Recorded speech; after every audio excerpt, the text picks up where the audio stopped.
This past Saturday, the McClung Museum of Natural History and Culture held a free family fun day featuring activities, crafts, tours, and more in honor of Native American Heritage Month in November. Callie Bennett, the assistant museum educator, gave us a scoop into what went into organizing the event. So this event is one of our free family fun days. We have those monthly. And this one is Celebrate Native American Heritage. So November is Native American Heritage Month. And two of our exhibitions, one is permanent, the other is temporary, are Native American. So we thought it would be a great time to celebrate Native American heritage. So our family fun days have been going on for quite some time. I think at least 4 or 5 years. We hold them one Saturday every month. So this is the first time we've done the one for the Native American Heritage Month. Well, we wanted to draw attention to what McClung Museum has in terms of Native American. We have many archaeologists. Cherokee artist and storyteller Freeman Hal explained to us how his love of spreading tales through oral tradition also led to spreading awareness of Native American traditions. I started telling stories back in 1990. I was teaching in the classroom, and many times the children wanted to learn their own history, and some of them are too young to read, and so I started telling stories that were told to me when I was their age. And so I left the school system and started traveling throughout the United States, and so I've told stories from one end of the country to the other. And I think it's a very important thing because the culture itself needs to be kept alive.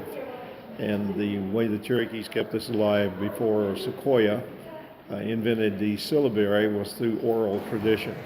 So I think I've been handed down this responsibility from a lady by the name of Mary Chiltosky, who was a librarian and a keeper of the Cherokee stories. So she took me with her one day and said, "This is going to be your job." So I started then, and I've continued to do that. And she has been, she passed away probably 25 years ago. So I've been holding this end of it since she went away.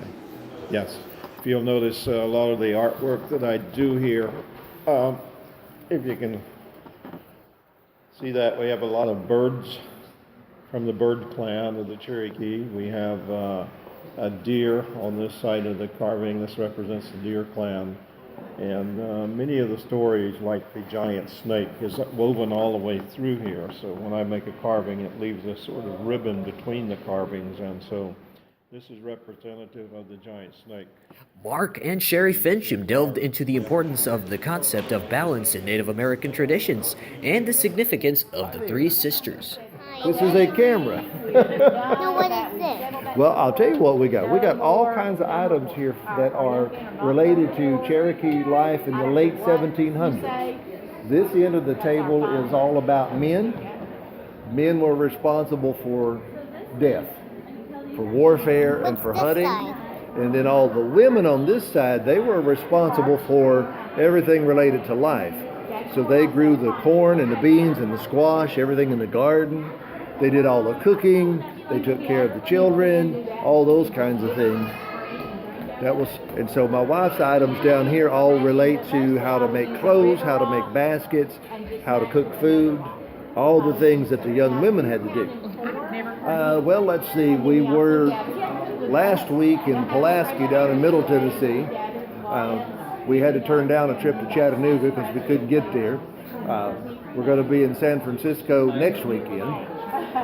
So various Native representations around the country. So we've done everything from, Texas to California, Washington, D.C. So we're pretty active, doing not always this, but programs for teachers, different workshops for teachers as well as students, or parades, and we've done birthday parties, and we've done museums and historic sites and just about everything. This is the women's side. The women would be associated with life. And so everything you see here would be something that we would have, we would create, or we would gather to sustain the family. We're about perpetuating the family. Of course, women give life to the children. It's very important to maintain balance within the Cherokee household. So the women were associated with life. We had two main duties. We made sure the family had something to eat and something to wear. And so our tours, our daily tours would involve those kinds of activities. We were we are still an agricultural society. So the Three Sisters, beans, corn, and squash, that would be our main traditional Cherokee dish. Of course, we would plant those together in the garden. They would grow together in the garden and take care of one another. The cornstalk grows tall, the beans are a vine, and so they'll wrap themselves around that cornstalk, and then the squash is a ground cover. From the Daily Beacon, this is Jitu Arcot.